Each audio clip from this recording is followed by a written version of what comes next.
working on their advocacy and public education campaigns. I'm very proud to say I worked on a lot of city, state, and federal campaigns, things like the affordable health care, paid family leave here in New York State, and even down to the, when you're crossing the street, the ticking down of the clock to cross. The AARP helped to advocate for that. So that was a huge education for me, considering I have an art history degree from Pace University.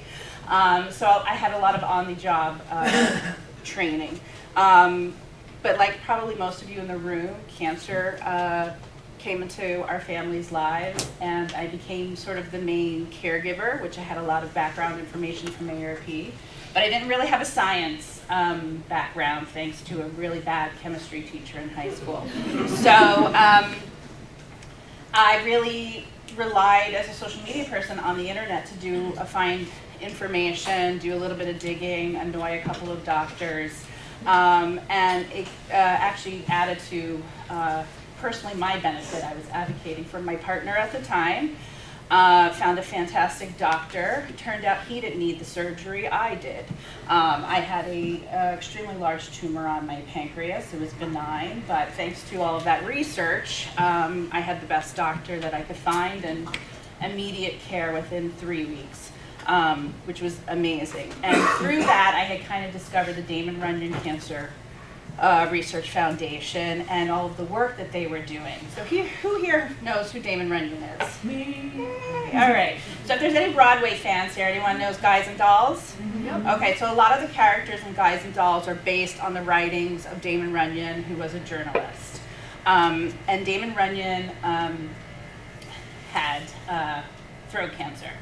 And his very good friend Walter Winchell, who was kind of the TMZ guy of his day, was when Damon Runyon died, Walter Winchell got on the radio.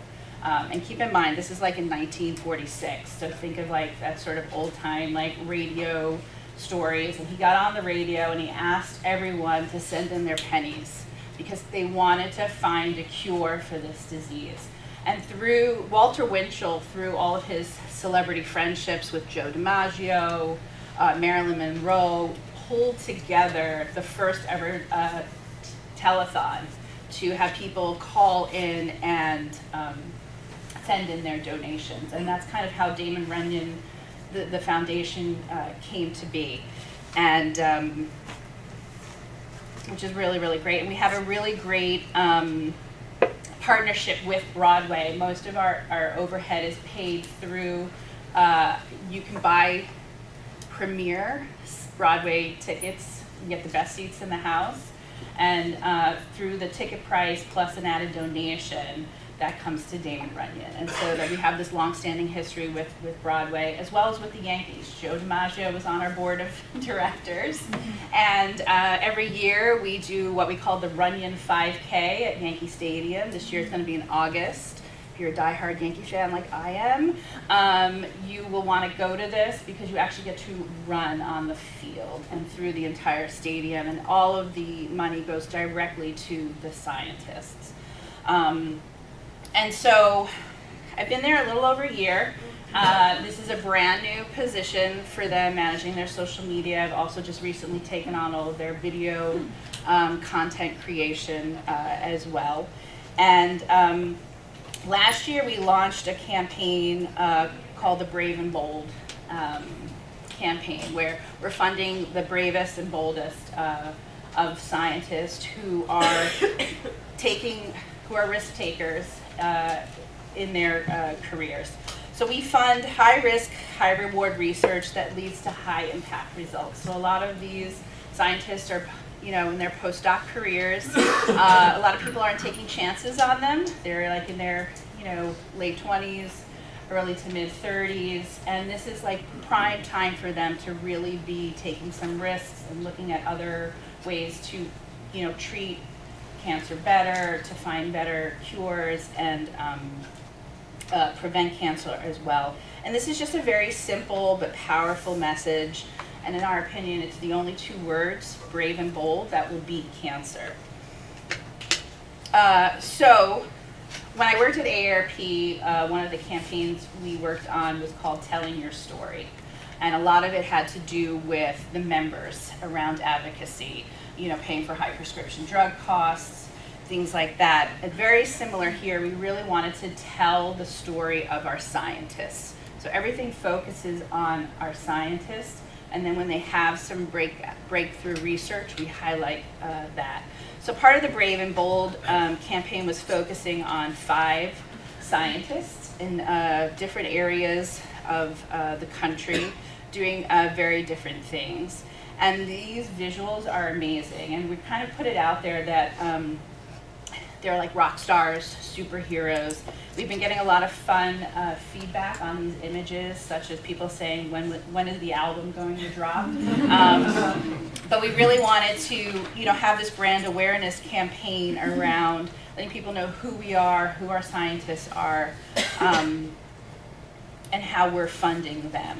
And you know, this is the dynamic duo of Ben Martin and Dave Mattis. Dave just actually, if you go to the Damon Runyon Twitter feed, Dave just had another paper release, and it was on the cover of a recent publication. And so these guys are really, I joke with them all the time, they really are the rock stars. They kind of came in, they use a lot of video when they're talking about their research and stuff. So we really do highlight them a lot. So we have sort of a multi-tiered part of the campaign going on. So we have these visuals. Here's the Verrazano Bridge, but on the Brooklyn side. And this is Amaya. And you know, it says here, we fund revolutionaries that just happen to work in labs. And these have been appearing in magazines. They've been appearing in all of our social work. This is Kyle. This was a fun yet scary, a scary one. You know, which is more courageous, becoming the next billionaire in Silicon Valley, or becoming the person who cures cancer? And this is Sakiko. Young people don't think they're going to live forever, but a few believe they're going to live to cure cancer. So in addition to this, we do a lot of video, blog stories, quotes around our scientists. We've started to pepper in patient stories because our audience on Facebook really can identify more with patient stories. So if you're interested, I definitely recommend that you go to our Facebook page. We just wrapped up our end of year fundraising campaign where we featured 2 scientists with video as well as 2 patient stories. And we surpassed our goal of 500,000 in donations. We achieved nearly 750,000, which was really great. That was through email and social, as well as direct giving. Trying to think what else. So there's a lot going on. They're still very new. Having come out of an advocacy background, I'm very used to, you know, as soon as Trump or somebody tweets something out, I'm on it, and we're already putting something together. But in the science world, it's a little bit slower paced, and so it's a little bit more thoughtful. Twitter is where our scientists live. They love it. We love them on it.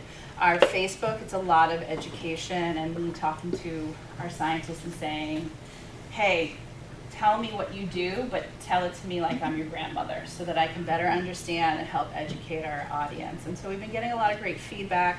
We're also on Instagram, which is still kind of new. I was just telling Hope that one of our board members, matter of fact from Connecticut, Bill Ravis, has real estate agencies all down the East Coast, and all of the realtors follow us on Instagram. They're our main audience, and so it's curtailing a lot of our content to them and what they can do with it. They sponsor a lot of our scientists, so I tend to curate it, the content that way. But I think we're good on time. Are we doing questions or after? We're going to do that at the end, yeah. Perfect. Well, thank you, Stacey. Thanks. Next up, we have Sam Michelson. Sam is a serial entrepreneur and digital reputation pioneer. For over a decade, he has been at the forefront of innovation and knowledge about the impact of search on brands, individuals, and products. Recognizing the power of search on marketing and brand building in 2003, Sam founded 5 Blocks, a digital consulting and technology firm. He began to focus exclusively on corporate and individual brands 3 years later and has driven the firm's evolution to one of the most sought-after business partners in reputation management. As CEO, Sam manages the fast-growing company's vision and operations while providing strategic counsel for the growing number of Fortune 500 and high-profile individuals seeking assistance building and defending their reputations. Sam also spearheads 5 Blocks technology innovation and is the inventor of 2 U.S. patents, one in the area of self-tuning knowledge bases and text categorization, the other in interactive digital advertising. I would love to know what that means, actually. Self-tuning knowledge, but Sam, I'll let you take it away.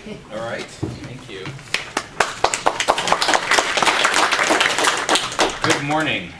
While I figure out how to get my slide, self-tuning knowledge bases. So a knowledge base is kind of technology that can answer questions for you. And so a self-tuning knowledge base is where you have that set up, but it also can identify that there's new information that it needs to present. So for example, when I developed that, we were working with a little bank called Wells Fargo, actually, and they had a problem. They were getting thousands of emails a day from customers, and they needed to answer them all individually, but they needed to know what department to send it to. So what we needed to do was to figure out what are the different categories and then teach a knowledge base how to categorize those all into different pieces. What we figured out was we created tools to do that, and it worked really well. And so basically they would get thousands of emails, and they would all go into queues, and it was like 99% of the time it was going into the right queue. You lost your credit card, and it would go into that queue, and you want to raise your credit limit or whatever, go into that queue. But what happened was sometimes there would be new questions that we never saw before, and so we would identify, hey, a whole bunch of people are talking about this other thing. What's this category called? So that's called a self-tuning knowledge base. Great, thank So you. now you learned something, right? Did everybody else know what that meant? Okay, but what I also learned was that I was at the Wells Fargo, I was at their facility in somewhere near San Francisco, like in Marin County or something, and I found out, and I'm a Wells Fargo client, and I found out that if you have a dispute with them and it's like under $50, the agent is just allowed to just waive it. So I use that to my advantage. And you should too. And it's smart because actually the customer service calls are so expensive that it's not worth it it worth more than $50 trying to save the $50. Anyway, so you've learned a lot today. 5 Blocks, like 2 words about us, and I decided that rather than trying to give you guys a whole meal, I'm just going to give you dessert. So 5 Blocks is a company that is focused on search, and that means we talked about, Stacey talked about telling stories, and we think of that as, from our perspective, as kind of being push, where you're telling a story, you're communicating. We're actually on the other side of that. We're on the pull side. So now I've heard about it. I read the story. I saw the ad. It's interesting. It's intriguing. I'd like to do something about it. Now I go and do a search, and that's a different kind of engagement. You need the first part because I didn't hear about the company until I saw the first part. But now I want to learn more. What's different about them and other companies? Do they operate only in the States? Or are they somewhere else? Is this for kids? Is this for adults? What are their goals? Whatever. So that's going to always happen, like in Google, basically. So or in Google, basically. Google. That's where it starts, and then then maybe you'll go on Wikipedia, and if you'll depending on your age group, you'll go to YouTube, or like my kids, I think they don't know that Google has a non-video side. They're like, what? Text? So we help manage how a brand looks when you do those Google searches for executives, for brands. So if it's a hospital system, if it's a technology company, and we work with about 100 different clients in all different industries. Healthcare is a really important one for us, so we're familiar with some of the challenges you guys are familiar with.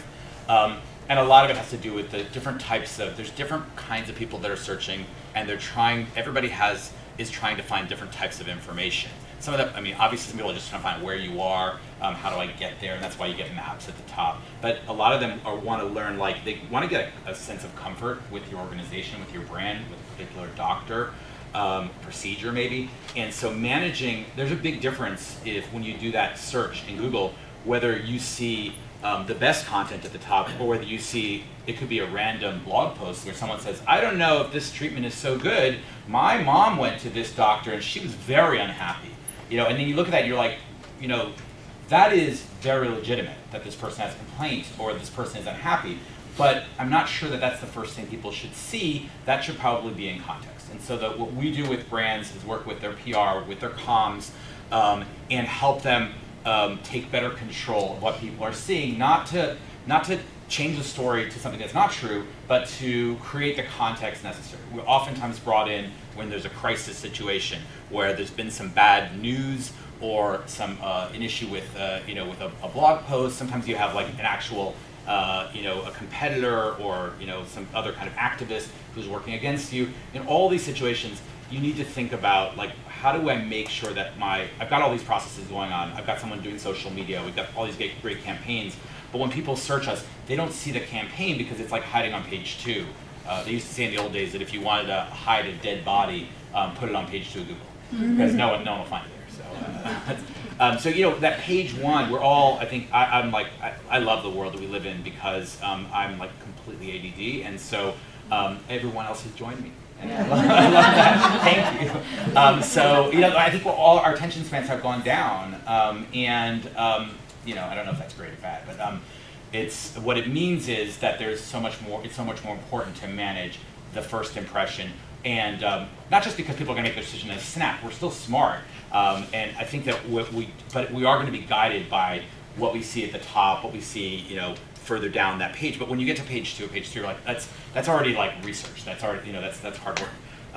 Anyway, so jumping right in and with looking at the clock, I'm going to talk about just 5, I call them 5 secrets of digital reputation management. I'm hoping that at least some of these will be familiar, will be unfamiliar, will be familiar to me, will be unfamiliar to you, and that they'll be useful. And I'll know this is true if someone takes notes, and like I see you taking notes. But if you're just texting your friend, I'm going to take that also. That's okay. So the first thing I want to say is that everybody thinks that approved content is the best thing, meaning like you've got your organization or your key executives and you write up a bio for them or like the boilerplate text for them, and you're like, this is the perfect text. It captures everything. I'm going to put it on the website, and put it on the LinkedIn, and then we're going to use it on Crunchbase, and then when you're a speaker, that'll be your text.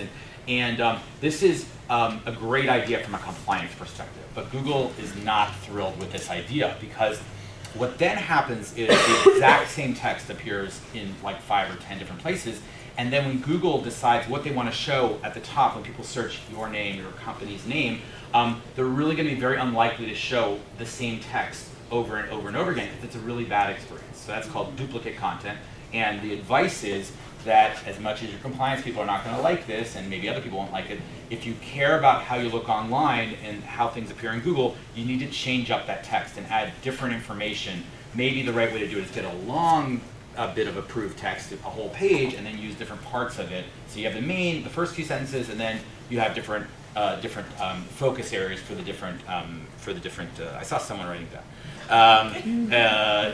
For the different bios or different boilerplate. It really makes a huge difference. We're working with an oil company in the Middle East, and they could not figure out why their British site and their Kuwaiti site were not both showing up because they were different. And why is our boilerplate text here and they're very and we looked at it, we said they're too much the same. And they said, how is that going to make it? We said, you need to change up a whole paragraph here. And when they did, it was like literally the next day, the second site appeared right along the first site, because Google is so, they're smart. They don't want to give people, here's your first course, it's salmon, and your second course looks a lot like salmon. They got to change it up a little bit. Second tip, every search is a little different, and what I mean by that is if you do a search now from your cell phone on your organization, and someone else does that same search, say in a different location or with a different history, they're going to see different results because of both personalization and geographical kind of personalization. This is most important on the geographical side, actually. A lot of us, I think, are very local, in which case where all of the people searching us are likely to see things that are similar, but some organizations actually care what people see here in New York, but also what they see in Washington. This can be very different because here you're going to see a lot more local results. You might see if it's an organization where you're getting reviewed by people, those reviews are very local a lot of times, particularly if you're a hospital system that is in more than one state or more than one city. So always realize that when you do a search in Google, the results that you see are going to be different than the results that someone else will see. And so we have tools, and if it's interesting, I'm happy to talk to you about tools that will actually monitor for you, how do I look in this location? Obviously languages are different also. I think a lot of us care about other languages as well. So the search for someone who has a Spanish browser set up is going to be different than someone who has an English browser set up, because it's going to be favoring the Spanish language content. So you need to kind of keep that in mind when you're managing your reputation. People are seeing it a little differently. Monitor the different ways. Number 3, you can fight Wikipedia. I'm not recommending it. No, what I am saying, Wikipedia is it's a whole longer conversation. But I just want to share one point, and that is that there's a lot of vandalism in Wikipedia. You should be tracking your Wikipedia page for key executives, for your brands, for your companies closely. If you want to write this down, you could. We have created a tool called Wiki Alerts. It's free. You can register any Wikipedia page on Wiki Alerts, and then you will get an email directly to you, or you can either get an email or you can just see it on the platform, all completely free whenever there is a substantive change. And what you will probably learn is that there are more changes happening and more volatility on Wikipedia pages than you maybe knew before. We've added a feature there which helps you fight Wikipedia, and what it is it's a button you can press that says, this is vandalism, I'd like to revert it, and then it gives you like a little instruction what you have to do to actually revert vandalism. Anybody can revert vandalism on Wikipedia, and I'm not talking about they don't like us and they wrote some fact that we don't like. I'm talking about vandalism, like your CEO's name was changed to Mickey Mouse or something like that. So you can fight Wikipedia, but in cases where it's really, really warranted. And so don't fear Wikipedia, but think about how to engage. Number 4. This is really interesting. Most people, I think a lot of us have heard of Wikipedia, but not everybody who's heard of Wikidata. Wikidata is also run by the Wikimedia Foundation. It is the place, if you go online and you say, who is the CEO of IBM, and Google tells you the answer, they're getting that kind of information a lot of times from Wikidata. So Wikidata is a place where you can put all kinds of facts and information about your organization, about your executives, and Google draws from it directly, so does Bing, so does Facebook, and that's a place where you should check out what's there for you, wikidata.org, look and see what's there for your organization, and if you need to engage with editors, it's a bit of a process, but it's something that could also help with. But it's important, I think, to be aware of what's there and know that you can. A lot of times, like you'll see this, like, why do they say that we're a hospital? We're not a hospital. We're actually a lab facility or something like that. That information is usually gotten from places like Wikidata. So being aware of where the sources are can help you impact what people see when they search. And number 5.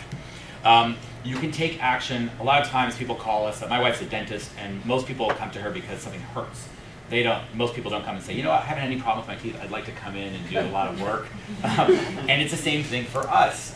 People usually come to us because there's a crisis or because there's an impending crisis, or oftentimes it could also be an opportunity. Something big's about to happen and we want to get the maximum out of it. So you can take action before or during a crisis. A lot of times people are like, well, I'll wait till the crisis is over and that's when I'll take all my action. That's not always the best policy. So there's lots of things you can do. I'll just give you an example or two. If there's a crisis, something's about to happen, and you know that this is going to be added to your Wikipedia page because it's just such a big thing. You lost a lawsuit, or something else happened that was very impactful to your business. Sometimes getting ahead of it by actually creating the sentence that should be in Wikipedia and then submitting it to Wikipedia yourself or through an editor can be really smart, because what you don't want is a whole new section in Wikipedia that says, controversy of 2020. It's much better if in the history section there's a sentence that says, in January 2020, the company, blah, blah, blah, blah. It's just, it's accurate, it's more benign, it's a fact, as opposed to becoming something kind of outside. So, another tip would be, if you're going to be releasing a press release or news, you need to think about, where do I release it? Like, where do I put it on my website first? Do I send it to the wire first? Both? Do it out in social media? So there's analysis that you can do in the situation, and then make a really good decision, because based on what you want. You want your website to be the one they see, or do you want someone else to be telling the story, for example? So those are my 5 secrets. I saw some people jotting them down. I think a lot of you guys are just really smart in remembering them. But all these hopefully will be useful. The thought I would leave you with, as most important, is the search results it's your real, this is your business card for your company. This is, and you can have a lot more control of it than you might have thought before. Your website is obviously, your front door that people look at, but even before you get to that front door, it's your Google search results, and there's a lot that you can do there. So in short, we help brands take control of online reputation. We work together with the PR and comms. We're not like one of those, like, we've got an issue and you throw it over the wall and then we're like, well, all right, we'll do the magic back there. We really work together with you guys. We help demote unfavorable content, but we do it naturally by promoting and helping you get the right content out there. We use a lot of technology and data analysis, and we have scientists also. And they're not as good looking as their scientists. And you can contact us. And that's it. Thank you guys. Thank you, Sam. And his colleague, Rafi Salem, is here today too, so if you want to chat after.